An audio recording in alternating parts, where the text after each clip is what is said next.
It seemed like just another quiet day in Boulder, Colorado, a city famous for its scenic beauty, buzzing campus life, and progressive ethos. But on a recent spring morning, an unspeakable act shattered the calm.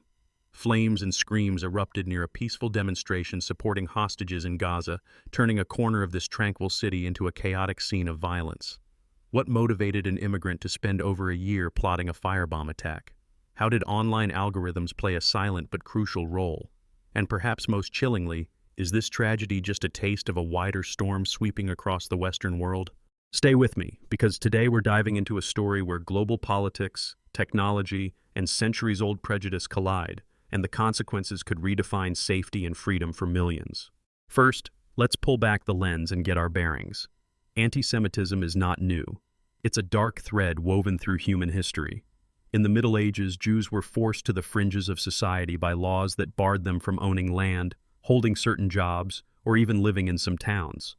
Blood libel myths, gruesome, ghastly lies, spurred mob violence, mass expulsions, and lynchings. Fast forward to the 20th century. Pogroms in Eastern Europe left communities in ruins, and the Holocaust perpetrated by Nazi Germany nearly erased European Jewry in an industrialized genocide. 6 million men, women, and children gone. It's a legacy of trauma with scars that remain fresh for many families today. But if the past is prologue, what does it mean for the present? Astonishingly, anti-Semitism hasn't faded into the history books. In fact, it's mutating, finding new hosts, not just on the streets, but in cyberspace. Professor Deborah Lipstadt, one of the world's leading Holocaust historians, warns, "Anti-Semitism is the canary in the coal mine. When you see it rising, you know something is deeply wrong in a society." Today's violence often begins not with shouts or stones, but with posts, tweets, and memes. Social media algorithms, those invisible puppet masters, prioritize engagement over ethics, sometimes feeding users a steady diet of conspiracy theories, hateful rhetoric, and misinformation. One click leads to another, and before you know it, a toxic worldview is reinforced, not challenged.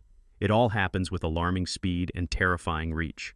Here's the kicker. Tech companies are still struggling to stem the tide. They face a dizzying maze of challenges.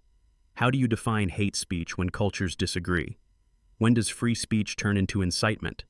Add in the sheer volume, literally billions of posts a day, and it's like bailing out a sinking ship with a coffee cup. And as platforms scramble, the hate spreads. The Anti-Defamation League has tracked a marked increase in anti-Semitic incidents worldwide over the past decade. Online harassment, vandalism of synagogues, and physical assaults are all rising. And when online hate is met with weak moderation or shrugged off as digital noise, the impact can spill over, violently, into real life. Let's zoom in on the Boulder case. The man at the center, Mohammed Sabri Solomon, was not your average would-be attacker. An Egyptian national who overstayed his tourist visa, Solomon reportedly spent over a year planning his assault. According to investigators, he waited until after his daughter's graduation, then set his plan into motion. Astonishingly, he had tried to buy a gun but was denied. His immigration status stopped him. Undeterred, he switched tactics. Solomon turned to YouTube, searching for DIY tutorials on making Molotov cocktails. Armed with gasoline, bottles, and a cold fury, he disguised himself as a gardener to get close to the demonstrators, donning an orange vest. What he intended next was pure carnage. On the eve of Shavuot, one of Judaism's most joyful holidays, Solomon attacked. 16 unused Molotov cocktails were found at the scene, each one a potential bomb that, by sheer luck or quick action, didn't ignite. But the horror was real. Several people were burned, one a Holocaust survivor. In a cruel twist, history's survivors again found themselves in the crosshairs of hate. FBI Special Agent Mark McCulloch was blunt. "It is clear that this is a targeted act of violence, and the FBI is investigating this as an act of terrorism." The local community reeled. Governor Jared Polis declared, "Hate is unacceptable in our Colorado for all, and I condemn this act of terror." Others, like Jeremy Shaver from the ADL, stressed that this was no isolated event, but part of a disturbing pattern. This attack was an act of hate, a targeted anti-Semitic attack. Here's a chilling detail. Solomon allegedly told authorities he wanted to kill all Zionist people. This wasn't random rage. It was hate, honed and nurtured over time. Neighbors said they heard frequent shouting from his apartment. He was a man seething with anger, but also methodical, waiting for the perfect moment to strike. And herein lies the main conflict we need to unpack. How does a person, living in America, arguably one of the most open societies on Earth, become so radicalized? How do digital technologies meant to connect and inform transform into pipelines of hate and violence? Consider this. Solomon reportedly learned his deadly methods from YouTube. He didn't rely on secretive terror networks or shadowy in-person meetings. The knowledge for destruction was there, one search away. Are tech companies doing enough to block this kind of content? Or are their best efforts mere speed bumps for determined individuals? But there's more. The internet doesn't just hand over information, it shapes worldviews. Algorithms feed users what they want, or more ominously, what will keep them hooked, even if that's outrage, bigotry, or calls for violence. This isn't science fiction. It's already here, every day, and it generates real-world consequences. Rabbi Israel Wilhelm, who helped organize the Boulder March, pointed out, for a Holocaust survivor to once again become a victim, it's something our community will never forget. But this is not just about Boulder, or even just about Jewish communities. The resurgence of antisemitism ties into broader waves of xenophobia and polarization worldwide. In an age of fear and fake news, the line between speech and violence grows ever thinner. The question lingers: if hate can be taught, can it be unlearned? What is the real responsibility of tech companies, governments, and community leaders to stem the tide before the next tragedy strikes? What tools, policies, or innovations might actually work, if any? The Boulder attack is a case study, but it's also a warning. On the one hand, it spotlights the heroism of first responders and the resilience of targeted communities. On the other, it exposes vulnerabilities in immigration, social media moderation, and counterterrorism efforts. The investigation revealed Solomon's expired visa, his failed gun purchase, his months of public rage. Warning signs flickered, and yet the system failed to stop him. Brian H., an eyewitness who tried to help the victims, captured the horror. It is easily the most horrific thing that I've ever witnessed in my entire life, just seeing these people's skin falling off. As the story unfolds, so too does a larger dilemma. Governments worldwide find themselves playing catch-up, strengthening hate crime laws, investing in security for religious and minority communities, and pressing tech giants to do more. But are these efforts too little, too late? What happens when a society that prizes free speech finds itself under assault from the very tools meant to protect and empower? As we reach this turning point, one question stands out, more urgent than ever. Are we witnessing the tragic rise of a new, tech-enabled wave of hate that even the world's most advanced societies cannot stop? Or is there still time to pull back from the brink? In the next part, we'll examine the solutions being proposed, their potential, and their pitfalls. But as of now, the threat feels closer than ever. Picking up from where we left off, the Boulder firebombing wasn't just another statistic. It has forced the entire country to confront difficult truths about hate in the digital age. As investigators piece together Solomon's year-long preparations, his chilling confession to wanting to kill all Zionist people, and the methods he gleaned from online tutorials, the case laid bare the alarming power of the internet to radicalize and the real-world horrors that can follow. But the ripple effects go far beyond the tragic night in Boulder. What happens next? The answer may shape the very fabric of American society. Imagine a future where attacks like Boulder's become more common, not less. Experts warn that if current trends continue, Jewish communities, and by extension any targeted minority, will face escalating threats. Synagogues, schools, and community centers may be forced to fortify themselves like embassies in a war zone. The chilling effect: fearful families withdrawing from public life, cultural celebrations held under the shadow of armed guards, and a new norm of suspicion and vigilance replacing the openness that once defined American towns. Brian H., one of the eyewitnesses to the Boulder attack, said, "It is easily the most horrific thing that I've ever witnessed in my entire life, just seeing these people's skin falling off." It's a haunting image, and a warning. If society can't stem the tide of hate, we could see an era where such violence becomes routine, not exceptional. But technology isn't just an engine for hate. It might also be our greatest hope for fighting it. Imagine a scenario where advanced AI tools scan billions of social media posts in real time, flagging subtle cues of radicalization before they blossom into violence. With smart algorithms, encrypted reporting tools, and closer coordination with law enforcement, it's possible to create an early warning system that catches the next Solomon before he acts.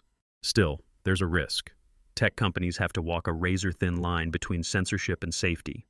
Defining hate speech consistently is a huge challenge, explains digital safety expert Maya Weintraub.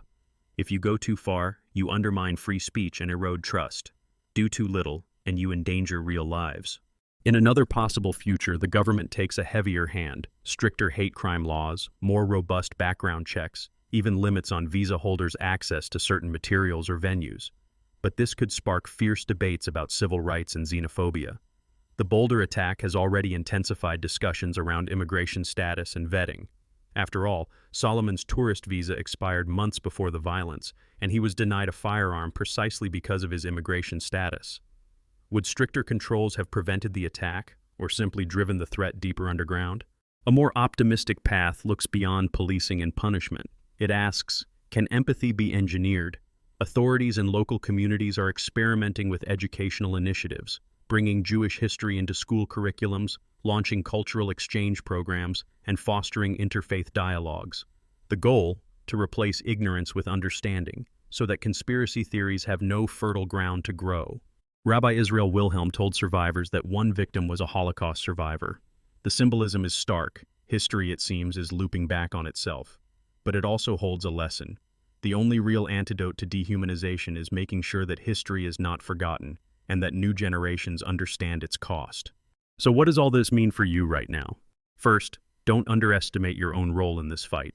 The content you share, the comments you write, the jokes you let slide in casual conversation. These are small choices, but multiplied across millions, they shape the culture we live in. If you see hate or conspiracy theories online, report them. Tech platforms rely on users to flag what algorithms miss. And if you're a parent or educator, talk openly about anti-Semitism and all forms of bigotry. As one ADL spokesperson said, education isn't a side issue, it's the front line. Second, stay alert. The Boulder attacker wore a simple orange vest and posed as a gardener to get close to his victims. It's a chilling reminder that threats can hide in plain sight. Look out for suspicious behavior at public events and community centers, and don't be afraid to speak up. Many attacks are foiled not by high-tech surveillance, but by ordinary people noticing when something isn't right. Third, support organizations that fight hate in your community. Whether it's through volunteering, donations, or simply attending events organized by Jewish and interfaith groups, your presence matters. It sends a message that hate has no home here. And finally, advocate for responsible technology. Tech executives and lawmakers need to hear that you care about smarter content moderation, transparent algorithms, and accountability for platforms that host hate. Join conversations, sign petitions, and demand that your elected officials prioritize this issue. Progress may be slow and messy, but it's the only way change happens. All of these steps, taken together, might sound small against the scale of the problem. But history shows that movements are made of millions of mundane acts of courage. Now let's answer the key question. Can government, tech, and communities actually counter this new wave of hate? The reality is sobering and hopeful. The truth is, no single intervention is enough. Stricter laws alone can't change hearts. Tech fixes, while vital, often lag behind the creativity of those who would spread hate. And even the most passionate community work can be undone by one act of violence. But when these efforts work together, as a coordinated, multi-layered response, they can blunt, divert, and ultimately reduce the danger. Take, for example, Germany's aggressive approach to hate speech online. By combining heavy fines for platforms that ignore anti-Semitism with mandatory education, they've seen a measurable drop in extremist content. Likewise, partnerships between tech firms and Holocaust museums are helping to surface accurate history to users searching for Jewish-related content, beating the algorithms at their own game. But the process is ongoing. New threats require new responses.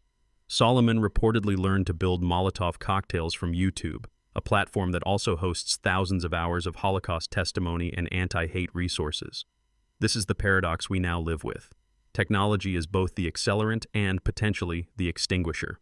The larger societal implication is this. The battle against anti-Semitism isn't a niche issue, and it's not about politics. It's a litmus test for how societies deal with difference, and ultimately, for the health of democracy itself. Attacks like Boulder's don't just scar their direct victims. They send a chill through every minority who wonders if they're next, and they erode trust in the very idea of pluralism. Yet, there's still time to bend the arc in a better direction. That's the practical benefit of understanding stories like these, not only to mourn, but to act. By insisting that hate finds no shelter, in your feed or on your street, you join a centuries-old fight for dignity over division. Here's a final secret fact that didn't make headlines. In the immediate aftermath of the Boulder firebombing, local residents from every background flocked to the scene, not just to stand with the Jewish community, but to help sweep up broken glass, provide meals, and write messages of hope. The bonds of ordinary kindness, forged in tragedy, often last longer than the flames themselves.